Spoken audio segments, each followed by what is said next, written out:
Alors, donc, nous sommes toujours dans notre enseignement sur le défi numéro 4, vaincre le désert des longues attentes. Amen. Donc, le défi numéro 4, vaincre le désert des longues attentes. Ce défi-là qui fait partie d'un ensemble de 10 défis que nous devons vaincre au travers donc des 11 victoires, d'où le thème général de la série, 11 types de victoires pour 11 types donc de victoires pour 10 types de défis. Ça, c'est la grande série. Et nous sommes à notre 4e défi, donc notre 4e victoire. Alléluia. Alléluia. Alors, vraiment, il est vraiment important que tu comprennes et que tu saisisses l'esprit de ce message. Un jour, Jésus est apparu à ses disciples et il leur a dit ceci. Après sa mort, donc après sa résurrection, pardon, il leur a apparu, il leur a dit ceci, que depuis la Genèse, donc depuis l'Ancien Testament jusqu'à maintenant, les textes parlaient de lui. Les textes parlaient de lui. Vous voyez, quand je suis en train de toucher ce défi numéro 4 que j'appelle le désert de longue attente, à la vérité, mes amis, ce texte-là te présente Jésus le Christ. Alléluia. Il va te présenter une découverte, la découverte d'un trésor, d'une facette qui est dans le Christ. Et la révélation profonde du Christ, elle a commencé depuis le désert précédent, c'est-à-dire le défi numéro 3, où pour la première fois, Moïse a rencontré ce fameux rocher que 1 Corinthiens chapitre 10, verset 4 présente comme étant le Christ, qui a donc suivi Israël dans le désert. Toutes les autres épreuves, donc après l'épreuve numéro 3, sont des épreuves qui viennent nous amener à découvrir les trésors cachés dans le Christ. La Bible dit, par la puissance, à celui qui peut, par la puissance qui agit en nous infiniment au-delà de ce que nous pensons, il y a une puissance qui est en toi. Et cette puissance qui est en toi, depuis le jour où tu as accepté Jésus-Christ comme Seigneur et Sauveur, c'est une énergie extraordinaire qui est tapie là en chaque chrétien. Cette puissance, cette énergie est capable de résoudre toutes sortes de difficultés. Mais le but de Dieu n'est pas simplement que, après ton désert de longue attente, tu découvres, si tu étais dans un désert de longue attente du mariage, voilà, enfin, je suis marié, voici enfin, j'ai un enfant, voici enfin, j'ai un travail. Le but de Dieu, ce n'est pas simplement te donner du travail. Le but de Dieu, c'est de te faire découvrir Christ, parce que Christ est dans tout. Christ est dans tout. Les perfections de Dieu se voient à l'œil nu quand on les considère dans la nature. Tout ce que nous voyons tous les jours sont une vision qu'on peut avoir de Christ. Alors, mon message sera compris par les personnes charnelles, mondaines, comme étant des clés pour abréger simplement un désert. Mais par ceux qui veulent le voir de manière spirituelle, et c'est ça mon but, vous allez comprendre que Dieu permet à ce que vous passiez par certaines choses pour découvrir une autre de cette facette. Alléluia. Alors ceux qui vont découvrir la face spirituelle, la face profonde, au travers de ce dont je vais parler, vont avoir un bénéfice hors du commun. Amen. En plus d'abréger la longueur de leurs épreuves. Est-ce qu'on est ensemble? Alléluia. Et l'aspect de Christ que nous découvrons, donc l'oasis, comme je l'ai appelé, que nous découvrons, c'est ce que j'appelle la visitation divine. C'est-à-dire, ceux qui réussissent le désert, le défi numéro 4, dans la forme spirituelle dont j'ai parlé tantôt, pas de manière charnelle. Parce que les principes qu'on va étudier, tu peux les appliquer de manière naturelle, humaine, et puis tu vas avoir les résultats d'abrévation, de raccourcissement de tes épreuves. Comme tu peux les lire sur le plan spirituel, et là, tu vas avoir Christ. Alléluia. Israël a bénéficié des avantages du rocher dans le désert sans savoir que le rocher était une révélation même de Christ. Ils l'ont pris comme un simple caillou. Amen. Même Moïse, je crois, n'a pas eu le discernement de la valeur du rocher dans lequel Dieu lui a demandé de se cacher. Amen. L'apôtre Paul reçoit la révélation que ce rocher-là n'était pas un simple caillou, mais était Christ qui se révélait. Amen. Que Dieu ouvre tes yeux afin qu'au travers de cette exhortation, de cet enseignement, tu découvres des choses essentielles, les choses éternelles. Parce que tout ce qui est sur la terre là va partir. Amen. Donc celui qui va vaincre cette épreuve, selon les principes que je vais partager avec toi, va avoir un accès privilégié aux choses de Dieu. C'est ce que j'appelais la visitation divine. Amen. Dieu apparaît souvent dans nos vies. Dieu agit souvent dans nos vies, mais nous ne le voyons pas. Nous ne le sentons pas. Nous ne le percevons pas. Dieu agit souvent. Lorsque tu réussis le désert numéro 4, tu le vois dans tout ce qu'il fait. tu vas voir Dieu te parler dans les enfants. Tu entends facilement la voix de Dieu. Tu vas recevoir facilement des directives de Dieu et des orientations de Dieu. Avec ce désert numéro 4, tu sauras ce que Dieu te donne et tu sauras ce que Dieu ne te donne pas. C'est cela l'oasis ou la victoire de l'épreuve des longues attentes. Que cela soit ton partage dans le puissant et précieux nom de Jésus-Christ. Amen. Amen. Alléluia. Amen. Alors, pour découvrir ce que Dieu va te faire voir, ce que Dieu veut te faire voir, il va permettre à un moment donné de ta vie que tu attendes longuement pour voir se manifester une chose promise ou une chose légitime. Amen. Tu vas attendre longuement. Et Dieu lui-même va choisir délibérément ce pourquoi il va te faire attendre. Tu vas peut-être attendre pour un enfant, tu vas peut-être attendre pour ton mariage, tu vas peut-être attendre pour un travail, tu vas attendre pour quelque chose. Et certains vont attendre pour une certaine révélation spirituelle, d'autres vont attendre pour la paix dans leur foyer, et même encore d'autres vont attendre pour beaucoup d'autres problèmes à la fois dans lesquels ils seront entraînés dans le désert ou dans l'épreuve des longues attentes. Alléluia. Amen. Et comme je t'ai expliqué la dernière fois, je vais toucher 4 attitudes qui t'aident, 1, à raccourcir le désert, 2, à favoriser la révélation dont je suis en train de parler, cette image, cette vision du Christ. Amen.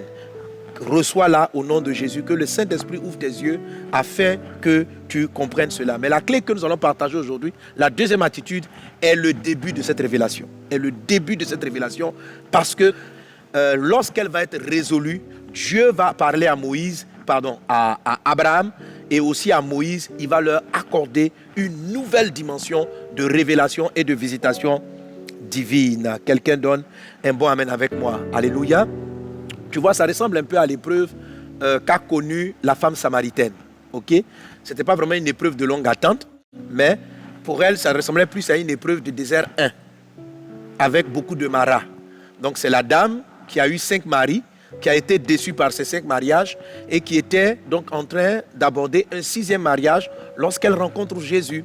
Et Jésus va lui dire, si tu bois de cette eau, je te l'ai souvent enseigné, que Jésus a dit cela, pas parce qu'il parlait de l'eau naturelle, mais il parlait de l'eau spirituelle. Il va dire à la femme, si tu bois cette eau, tu auras encore soif, parlant de ce 6e mariage. Il va lui dire, mais si tu bois de l'eau que je te donne, tu n'auras plus jamais soif. Amen. Donc, Jésus a utilisé un problème réel de la dame pour se révéler à cette dame. Amen. Et cette dame-là donc a reçu Jésus. Elle a eu la révélation qu'il est le Christ, car quand vous lisez l'ensemble, la dame dit à Jésus, au début elle a pensé que c'était un prophète. Elle a dit, es-tu prophète? Et puis quand ils ont continué à parler, elle dit, il est dit qu'il y a un Messie qui doit arriver. C'est pas toi le Messie, le mot Messie c'est le mot Christ. C'est pas toi le Messie? Amen. Et cette femme-là est devenue par la suite une source d'eau vive. Alléluia. Et tout son village, une grande partie de la population de son village a suivi le Christ. Elle a trouvé le domaine de sa vie. Elle avait soif et le symbole de sa soif c'était la cruche. Mais lorsque Jésus a commencé à lui parler profondément, la Bible dit que cette dame-là a laissé sa cruche. C'est-à-dire sa soif même naturelle. Dieu l'a traitée profondément. Alléluia. C'est-à-dire Dieu résout le problème qui t'a conduit à lui. Et en même temps, il t'accorde la révélation supérieure. Donc Jésus a pris un problème réel pour ouvrir les yeux de cette femme à lui qui est le Messie, à lui qui est le Christ. Ma prière est que tu ailles dans la dimension de cette femme samaritaine, qui ne s'est pas limitée à dire « je veux l'eau, je veux l'eau, je veux l'eau ». Elle est allée au-delà. Ne sois pas limité à dire « je veux me marier, je veux me marier, je veux me marier ». Je t'en supplie. Ne sois pas limité à te dire « je suis fatigué, je veux mon enfant, je veux mon enfant, je veux mon enfant ». Je t'en supplie. Tu vas avoir ton enfant, tu vas avoir ton mari, tu vas avoir ton travail, tu vas avoir ces choses. Mais quand tu vas les avoir, si tu n'as pas compris ce dont je vais te parler profondément, tu vas demeurer insatisfait comme cette femme-là qui a eu 5 maris et qui n'a pas trouvé la réponse à son besoin. Est-ce qu'on est ensemble? Je t'en supplie, comprends cela par les compassions de Christ. Que le nom du Seigneur soit béni. Alors, aujourd'hui, proprement dit, aujourd'hui, l'attitude qu'on va développer, je dis, il y en a 4 en tout. Le dimanche dernier, on a terminé la première attitude pour abréger le désert. C'est abandonne les bonnes habitudes pour de meilleures habitudes. Abandonne les bonnes habitudes pour de meilleures habitudes. Amen. Et la deuxième attitude qu'on va toucher aujourd'hui, C'est, alors note bien, revoir, il faut revoir l'image que tu te donnes, ou bien l'image que tu donnes, pardon, à la réussite. Je reprends, revoir, ou encore revisite, ou encore apprécie différemment l'image que tu donnes à la réussite. Alléluia. Revoir l'image que tu donnes à la réussite. Amen. Il y a une image que tu te donnes de la réussite. Par rapport à l'épreuve que tu traverses. Quand tu vas t'en sortir, j'appelle ça la réussite. Je ne parle pas de réussite à vie, mais je parle de, ou bien même l'image que tu donnes au succès. Alors, si tu as un désert tu es confronté à une longue attente d'un enfant, la réussite à cette épreuve pour toi, c'est d'avoir l'enfant, ok? Si tu attends longuement le mariage, selon toi, mon message va toucher le fait, j'attends le mariage, il tarde à venir. Je dirais que mon épreuve est terminée lorsque je me serai marié selon les termes ou la vision que je me suis donnée. Donc, quel que soit le sujet de ton attente, tu as une certaine vision, tu as une certaine perception, tu as une certaine conception de la solution à ton problème. Ok? Si tu attends longuement une promotion professionnelle, il y a une image que tu te donnes de cette promotion-là. Voilà. Ce dont je vais te parler, je vais te dire aujourd'hui de revoir l'image. Je n'ai pas dit de changer d'objectif, mais la façon dont tu l'abordes, l'axe avec lequel tu interprètes la réussite pour ton attente de mariage, pour ton attente d'enfant, pour ton attente de travail, la conception que tu as de cela va déterminer si ce désert va perdurer ou si ce désert sera court.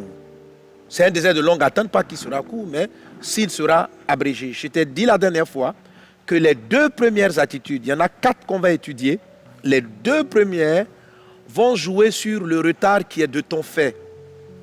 Les 2 clés d'après sont des délais d'exaucement que Dieu lui-même a prévus. Amen.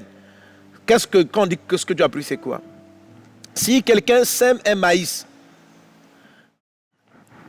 Dieu a prévu à peu près 3 mois, qu'on dirait d'épreuve, 3 mois où le maïs ne réussit pas à donner l'épi. Mais il y a un processus qui est en place jusqu'à ce que l'épi paraisse. Et ce processus-là est prévu pour durer, dans la plupart des maïs, à peu près 3 mois. Mais si tu plantes du cacao, tu ne peux pas t'attendre à ce que le cacao aussi prenne 3 mois. Tu vas savoir qu'il va prendre, si c'est ce qu'on appelle les cacao Mercedes, je crois qu'ils vont jusqu'à 1 année et demie, 2 ans. Tu vas t'attendre à peu près à 2 ans. Il y en a d'autres cacao qui vont jusqu'à 3 ans. Et même à l'époque, on pouvait aller jusqu'à 6 ans. Quand vous partez avec les VA, c'est pareil.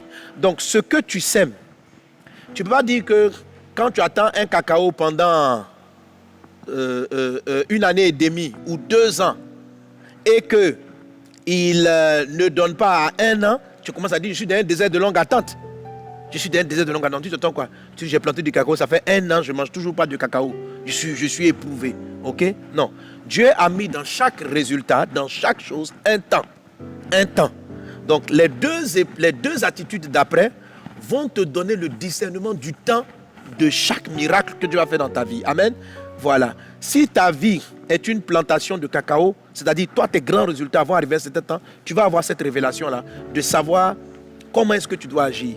Les 2 dernières révélations qu'on touchera les prochaines fois amènent des gens qui ne les ont pas à aller trop vite en besogne et à sortir de leur ministère, à s'exposer trop vite à des esprits impurs, à des démons, et ça leur crée d'autres problèmes parce qu'ils n'ont pas une perception. Donc un homme qui est appelé à prêcher la parole de Dieu, si le ministère va mûrir après 4 ans de formation et qu'il est tellement en feu en flamme et il commence à prêcher, à aller faire ses croisades, à faire l'œuvre, après 2 ans, il est susceptible de se faire détruire, de se faire balayer par l'ennemi parce qu'il n'a pas discerné le temps qui est propre à son ministère et à son appel. Que Dieu te bénisse. Ça, c'est ce qu'on touchera les prochaines fois. Alléluia. Tandis que si tu n'entretiens pas bien ton champ de cacao, au lieu de produire dans 2 ans, si c'était estimé à 2 ans, tu peux avoir des produits après plusieurs années. Moi, j'étais confronté à cela. Est-ce que tu comprends? Ça fait à peu près, je ne sais plus combien d'années, j'ai planté, je suis devenu planteur. Mais après plusieurs années, pour quelque chose qui doit me donner en 1 année et demie, je me retrouve à près de 3 ou 4 ans sans résultat probant. Ok? Le délai supplémentaire, là, ça, ce n'est pas ce que Dieu a installé. C'est moi-même qui ai causé ce retard. Ok? Et les retards que les hommes créent eux-mêmes se règlent à 2 niveaux. Amen. Dans le cas de mon champ, j'ai gardé des mauvaises méthodes. Ce qui fait que le plan n'a pas marché. J'ai utilisé en fait des méthodes que je pensais bonnes. Et je n'ai pas utilisé les meilleures. J'avais comme une forme de terrac. J'ai fait partie du terrac. Ça m'a pris du temps. Ça m'a perdu déjà quelques années. Et puis j'ai recommencé. Dieu m'a à nouveau parlé. Il m'a dit, si tu veux faire le champ, ne procède pas de la sorte. Change ceci, change cela. Ok? Et la deuxième chose dont je vais te parler va un peu là-dessus. Est-ce qu'on est ensemble? Tu comprends ce dont je suis en train de parler? Amen. Ne sois pas en retard. Ne crée pas un retard à ton mariage, à tes voyages, à ta promotion de ton propre fait. Il ne faut pas que ça vienne de ton propre fait. Il faut que ce soit le temps que Dieu a imparti à cette école-là, qui soit là et non des retards que toi-même tu vas occasionner, comme ce fut mon cas ou c'est mon cas dans mon champ. Amen. Mais j'ai corrigé cela au nom de Jésus. Amen. Gloire à Dieu. Alors, tu as retenu la clé. Revois l'image que tu donnes à la réussite. Et puis tu peux mettre réussite 2, point de suspension. Parce que c'est à toi-même maintenant là de dire qu'est-ce que tu vois. Revois l'image de ce que tu appelles réussite du mariage, réussite de... l'image réussite de l'enfantement. Donc, quelle est l'image que tu vois? On va apprendre à revoir cela. Amen. Alors, pour pouvoir voir de quoi est-ce qu'il s'agit, et je vais toucher 2 vies, toujours celle d'Abraham et celle de Moïse. On va commencer par celle d'Abraham. La dernière fois, c'est là qu'on a tiré l'histoire de Térac. Ok? Nous repartons donc dans notre texte qui parle des raisons du retard d'Abraham dans la possession des promesses de Dieu. Amen. Ok. En Genèse chapitre 12, verset 1, comme dans Actes chapitre 7 ou en Josué chapitre 24, Dieu revient sur ce terme-là en plusieurs formes. Ok, je reprends Genèse 12, 1, dit: L'Éternel dit à Abraham, va-t'en de ton pays, de ta patrie, de la maison de ton père, dans le pays que je te montrerai. Amen. Et je t'ai montré la dernière fois qu'en fait, Abraham a reçu cette instruction lorsqu'il était en Mésopotamie, c'est-à-dire l'endroit où il est né, où il a grandi, qu'on appelle la Mésopotamie. Ça a 2 noms, Mésopotamie ou bien Ur en Chaldée. Ok? Acte 7 nous révèle que Abraham était donc en Ur en Chaldée ou en Mésopotamie quand Dieu lui a parlé la première fois. Au lieu de partir à Canaan que Dieu lui montrait, Abraham s'est arrêté à Charan. Et je t'ai expliqué, et ça lui a pris du retard dans l'accomplissement de la promesse. Et ce retard-là était dû à la présence physique de son père appelé Térac. Et il se trouve que le nom Térac signifie retard. Donc Abraham a eu du retard parce qu'il a amené Térac. Au lieu d'entrer vite dans ses promesses, il a perdu beaucoup de temps dans la ville qu'on appelle Charan. Ça, c'est ce qu'on a traité les précédentes fois. Amen.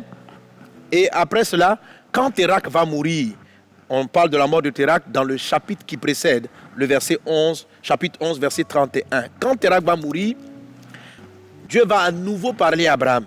Et Dieu va lui dire, maintenant, retourne va maintenant à la terre promise. Est-ce qu'on est ensemble? Et puis, Abraham s'en va à la terre promise, mais Dieu lui donne des instructions. Il lui dit, quitte ton pays, ça il avait déjà fait, quitte ta patrie. Théoriquement, il avait déjà fait. On dit, quitte la maison de ton père. C'est ce qu'il n'avait pas fait. Il avait quitté le pays, il avait quitté la patrie, mais il n'avait pas quitté Térac. Donc, il n'a pas quitté la maison de son père. Et quand Térac est mort, malheureusement pour Abraham, il va garder quelqu'un de la maison de son père. On ne lui a pas dit quitte ton père, on dit quitte la maison de ton père. C'est-à-dire tout ce qui appartient à ton père, tout ce qui est de la famille de ton père, quitte la maison de ton père. On n'a pas dit quitte ton père, on dit quitte la maison de ton père. C'est-à-dire et ton père et tout ce qui l'entoure. Et cette instruction-là, Abraham ne va pas obéir à cela entièrement. Premièrement, il amène son papa Et je vous ai dit, même c'est Terah qui l'a amené. Deuxièmement, Abraham conserve une autre personne qui est de la maison de son père, qui est appelée Lot. Et à cause de la présence de Lot, on va se rendre compte que Abraham va encore perdre du temps. Il va encore perdre du temps. Et aujourd'hui, le deuxième point va te parler de Lot. Tant que le Lot, qui est de la maison de ton père, est dans ta vie, tant qu'il est dans ta vie, tu vas prendre du retard. Cette fois-ci, pas un retard parce que tu as stationné ailleurs, mais un retard parce que tu vas commencer à tourner en rond.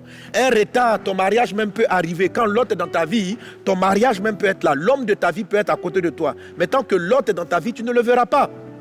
Quand Lot est dans ta vie, tu peux être à la porte de la promotion que tu attends depuis longtemps. Mais si Lot est dans ta vie, tu vas tourner en rond et tu vas rater. Tant qu'il est dans ta vie, tu vas perdre du temps. Tant que Lot est dans ta vie, Lot peut bloquer, peut te faire prolonger un enfantement. Lot peut te faire prolonger une arrivée massive de ressources, de finances, de quoi que ce soit. Lot peut te faire prolonger. Tu attends la paix dans ton foyer, tu attends le retour de ton conjoint, tu attends des choses. Mais la présence de Lot peut te faire tourner en rond au point où tu perds du temps. On t'a dit de quitter la maison de ton père, mais toi et moi, parce que moi aussi j'ai eu mon Lot, tout le monde a eu des Lots, tout le monde a des Lots, parce que vous savez, Abraham est le père de la foi, alléluia, et malheureusement en tout cas, ou bien heureusement, je ne sais pas quoi, on le suit, hein, sans se rendre compte. En fait, je crois que tout ça, ça fait partie de l'école de Dieu pour que nous puissions connaître le Christ. Qu'il en soit ainsi, au nom de Jésus, quelqu'un donne un bon Amen. Donne un bon Amen. Alors, donc l'histoire de Lot commence, Genèse chapitre 13, verset 1. Il est dit, Abraham remontant, on va lire tout le chapitre, presque tout le chapitre 13, ok? Il a dit, Abraham remonta vers le pays, vers le midi, lui, sa femme et tout ce qui lui appartenait, et Lot avec lui. Abraham était très riche en troupeaux, en argent et en or. Il dirigea ses marches du midi jusqu'à Béthel, jusqu'au lieu où était sa tente au commencement entre Béthel et Haï, au lieu où était l'autel qu'il avait fait précédemment. Et là, Abraham invoqua le nom de l'Éternel. Lot, qui voyageait avec Abraham, avait aussi des brebis, des bœufs et des tentes. Et la contrée était insuffisante pour qu'ils demeurassent ensemble, car leurs biens étaient si considérables qu'ils ne pouvaient demeurer ensemble. Verset 7. Il eut querelle entre les bergers des troupeaux d'Abraham et les bergers des troupeaux de Lot. Les Cananéens et les Phérésiens habitaient alors dans le pays. Abraham dit à Lot, qu'il n'y ait point, je te prie, une dispute entre moi et toi, ni entre mes bergers et tes bergers, car nous sommes frères. Tout le pays n'est-il pas devant toi? Sépare-toi donc de moi. Si tu vas à gauche, j'irai à droite. Si tu vas à droite, j'irai à gauche. Lot leva les yeux et vit toute la plaine du Jourdain qui était entièrement arrosée avant que l'Éternel eût détruit Sodome et Gomorrhe. C'était jusqu'à Zoar un jardin de l'Éternel comme le pays d'Égypte. Lot choisit pour lui toute la plaine du Jourdain et il s'avança vers l'Orient. C'est ainsi qu'ils se séparèrent l'un de l'autre. Abraham habita dans le pays de Canaan et Lot habita dans les villes de la plaine. Amen. Je veux que tu remarques qu'Abraham est arrivé à Canaan. Ça fait un moment même qu'il était à Canaan. Ok? Il arriva dans les villes de la plaine et dressa ses tentes jusqu'à Sodome. Ah, c'est Lot qui dressa ses tentes jusqu'à Sodome. Lot habitait dans la ville de la plaine et dressa ses tentes jusqu'à Sodome. Verset 13. Les gens de Sodome étaient méchants et de grands pécheurs devant l'Éternel. Verset 14. Regarde le verset 14.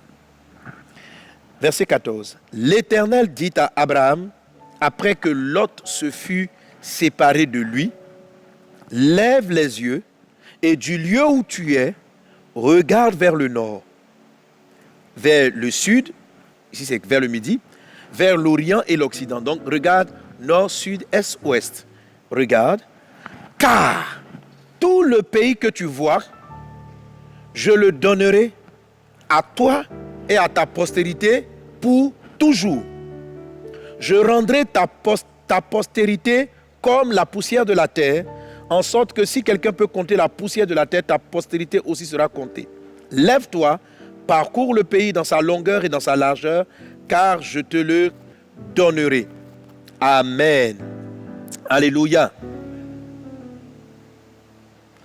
Je veux te ramener aussi au chapitre 12, verset 7. Pardon, même disons le verset 6. Abraham arrive à Canaan, regarde le verset 6, il a dit, Abraham parcourut le pays Bon, si tu veux comprendre, allons même au verset 5. Il a dit, Abraham prit Sarai, sa femme, et Lot, fils de son frère, et avec tous les biens qu'il possédait, et les serviteurs qu'il avait acquis à Charan. Ils partirent pour aller dans le pays de Canaan. Ils arrivèrent au pays de Canaan. Est-ce qu'ils sont arrivés à la terre promise? Oui. Ils arrivèrent au pays de Canaan. Verset 6. Abraham parcourut le pays jusqu'au lieu nommé Sichem, jusqu'aux chaînes de Morée. Les Cananéens étaient là. Alors dans le pays, l'Éternel apparut à Abraham et dit, je donnerai ce pays à ta postérité. Et Abraham bâtit là un autel à l'Éternel qui lui était apparu. Il se transporta de là vers la montagne de l'Orient à Bethel et il dressa ses tentes ayant Bethel à l'Occident, etc. Il invoqua le nom de l'Éternel. Abraham continua ses marches et s'avança vers le midi, c'est-à-dire vers le sud. Jusqu'à il est parti maintenant en Égypte, symbole du monde. Donc on voit que Abraham a obéi à Dieu et il est parti avec Lot. Abraham est arrivé dans la terre promise. Mais c'est comme si il n'arrivait pas à tenir sa promesse, à rester dans la promesse. Et Dieu même lui apparaît. Et Abraham bâtit Bethel. Mais il est comme insatisfait. Et Abraham va se déplacer avec Lot. Ils vont aller jusqu'en Égypte où Abraham, je pourrais dire presque qu'il a rétrogradé. Il a failli vendre son épouse. Et il va se ressaisir. Il va revenir vers l'endroit où Dieu l'avait envoyé. Dieu ne l'a pas dit d'arriver en Égypte. Dieu l'a dit va à Canaan. Il va revenir à Canaan. Et c'est comme s'il n'était pas stable dans sa promesse. Il était en train de tourner en rond. Il était en train de tourner en rond. Jusqu'à ce qu'il y ait des disputes entre les bergers de Lot et les bergers d'Abraham. Au point où Abraham demande à son neveu, séparons-nous. Et lorsqu'il décide de se séparer, voilà ce que fait Lot. Lot choisit les contrées les plus brillantes, les contrées les plus belles. Abraham dit, ce que tu n'as pas choisi, c'est ce que je vais prendre. Et Abraham choisit donc le reste. Mais le reste, dès que Lot, Genèse 13, 14, dès que Lot est parti, les yeux d'Abraham se sont ouverts. Dieu était apparu à Abraham, mais ses yeux ne s'ouvraient pas. Dieu lui avait dit, voilà ta promesse. Mais les yeux d'Abraham étaient fermés. Verset 14, la Bible dit, dès que Lot est parti, les yeux se sont ouverts. Écoute-moi, tant que Lot est dans ta vie, tant que Lot est dans ta vie, tu peux même marcher avec le mari que Dieu te promet depuis longtemps et puis ne pas le voir.